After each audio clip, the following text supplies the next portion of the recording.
have heard some variation of the joke, how do you know someone's vegan? Don't worry, they'll tell you. Ironically, this joke captures one of the reasons many, if not most, vegans actually won't tell you they're vegan. In this video, we're not only going to look into some of the reasons vegans hide their veganism, but also how this self-silencing and its causes harms all of us, vegan or not. But the solution may not be what you expect. Essentially, we need to evolve towards a world without vegans. I promise I'll explain that.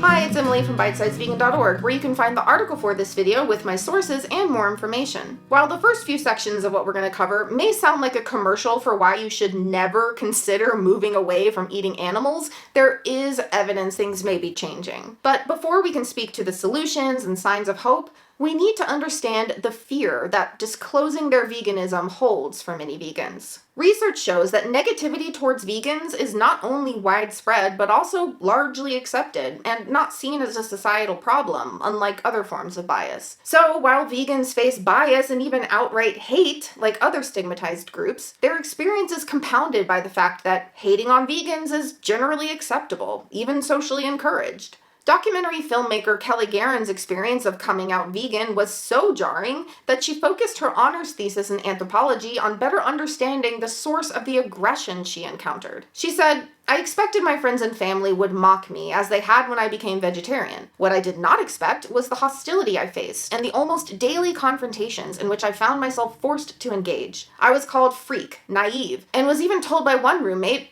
'You should just do the world a favor and kill yourself.' Shockingly, an old friend who had recently turned vegan confided that he found it much harder emotionally to tell people he was vegan than it was to come out as a homosexual in a conservative middle school." In my video and article, The Science of Why People Hate Vegans, I explore what research, including Guerin's thesis, has to say about what motivates these kinds of responses. I won't reiterate that entire video here, but one of the key takeaways is that when we take the time to understand the defenses behind such negativity towards vegans, we can see that they primarily arise from a place of personal distress, rather than intentional cruelty. At the same time, understanding the source of negativity or aggression doesn't always make being on the receiving end of it any less distressing, nor does it make that negativity acceptable. While it's helpful for us to lower our defenses in order to have more effective interactions with people, it's equally important that we validate how painful, isolating, infuriating, and challenging it can be to be openly vegan in this world. In understanding all sides, we start to see the common threads of humanity that run throughout our Discord.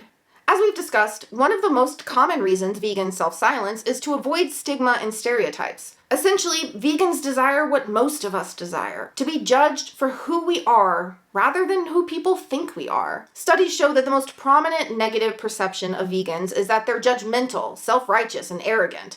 Some people have had interactions with vegans where they felt judged or attacked, and let's be honest, they very well may have been. At the same time, research shows that even the gentlest message from a vegan is often received as aggressive, and even just the mention of a vegan can put people on guard. People often anticipate being judged by vegans, which raises their defenses, and vegans anticipate being seen as judgmental, raising their defenses as well. Essentially, vegans can be prejudged as judgmental out of fear of being judged.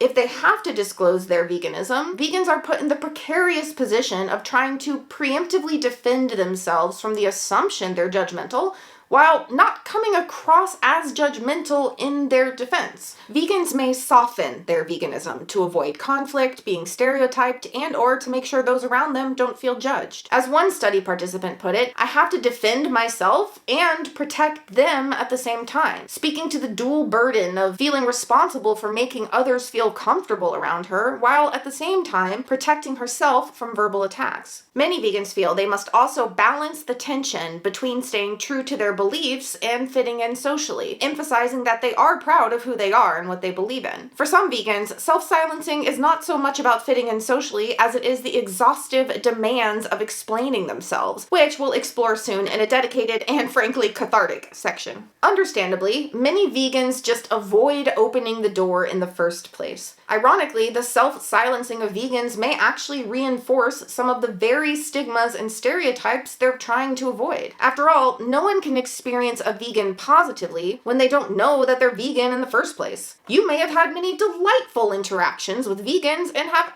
absolutely no idea. This is why some vegans take the approach of letting people get to know them first before disclosing that they're vegan. But this isn't always possible, and for some of us, it's the people who know us best that have the most painful reactions. Another reason vegans self-silence is due to the fear of being rejected, mocked, or dismissed. For many vegans, this fear comes from real-life painful experiences. Rejection is something we humans take extreme measures to avoid. The pain of rejection is significantly magnified when it's in response to a core aspect of our identity or a firmly held core value.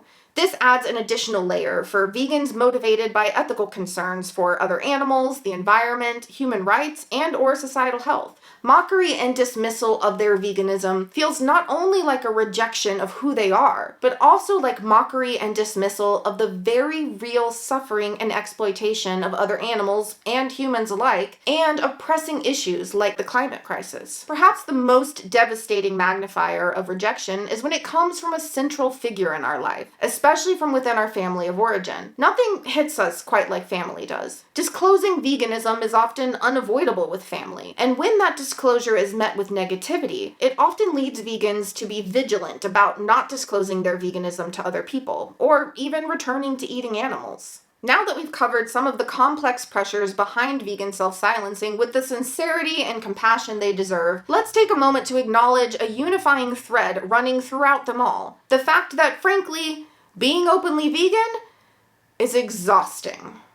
This is a point that anyone can relate to on some level, vegan or not. One of the reasons people can be uncomfortable around vegans is that they feel they have to defend themselves. Well, for anyone openly vegan, this is a default expectation at all times, and it's just the tip of the iceberg. Imagine having to always be prepared to explain and defend every aspect of veganism, and also answer for every action of every vegan as if you are somehow responsible for whatever some vegan somewhere did, and also have data and statistics for every potential question, and also make sure your responses don't come across as judgmental or combative, even if you were approached with aggression, and even if you're being actively judged and preached to while being accused of being judgmental and preachy, and also make sure that your responses are suited to the exact individual and situation you're in, and also preserve the relationship if with a friend, family member, work colleague, or boss, and also try not to bring any emotional intensity from your previous experiences of being rejected, mocked, insulted, and disparaged for being vegan,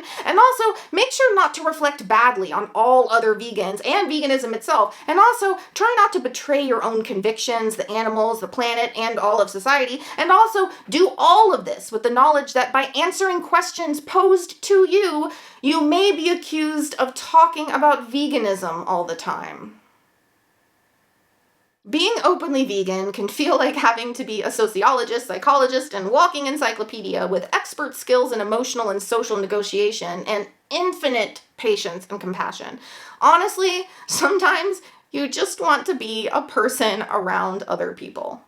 Now, again, this may sound like a commercial for why you should never consider going vegan or moving away from eating animals, but there is evidence things may be changing. But before we get to that note of hope, let's look at how vegan self-silencing and its causes actually harm all of us. As I've hinted to throughout this video, the pressures motivating vegans to self-silence and the act of self-silencing itself have a larger scale impact than just individual vegans. We as a society are becoming increasingly concerned about climate change, workers' rights, dangers to our community's health, food insecurity, and what happens to animals in our food system. The need for a societal evolution away from eating animals is becoming more and more evident for the well-being of our planet, our communities, and of course, the animals themselves. At the same time, we humans are social animals, and we often look to what most other people are doing to aid in our decision making. And most people are still eating animals. So even if we feel discomfort about what animals go through to get on our plate, or we're concerned about the climate,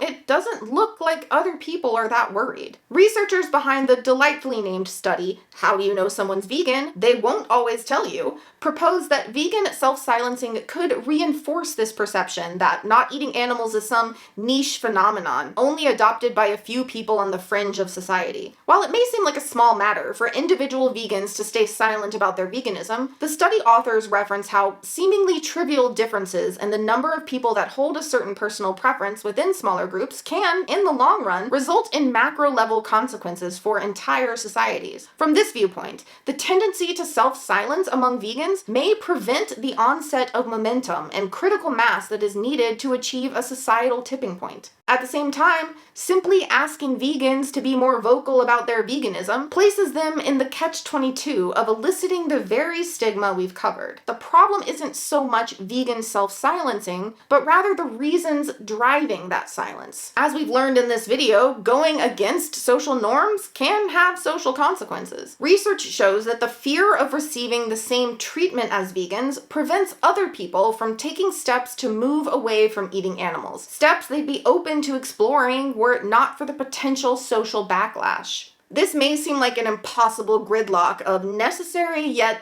understandably resisted change, but there is evidence things may be shifting. Researchers, advocates, political leaders, and organizations are becoming aware of the importance of institutional support for a societal evolution away from farming animals. A shift in our collective relationship with eating animals has to involve more than us as individuals, and there are organizations working at a systemic level in an effort that none of us have to shoulder this alone. For example, some universities, hospitals, schools, governmental bodies, businesses, and even fast food chains serve plant-based food as their default, with the option to opt in to animal-based food. These programs have shown a significant decrease in animal food consumption and changing attitudes about plant-based foods. They found that when not eating animals is the norm rather than the deviation, people, including meat eaters, are more likely to enjoy eating plant-based meals. In essence, rather than moving towards a world where everyone is vegan, we need to move towards a world without vegans at all, where not eating animals is simply our default, where we can all collectively act on our shared values without fear of going it alone. On an individual level, the less we stigmatize and stereotype vegans or anyone's effort to move away from eating animals, the more welcome people will feel to be open about their choices. And the more we see other people acting on the things that we also care about, the more welcome we can feel to make our own changes. I would love to hear your thoughts on this topic in the comments. To stay in the loop about new bite-sized vegan content and updates, subscribe to the newsletter or follow the Telegram channel for the most reliable notifications. Just click subscribe at bitesizedvegan.org.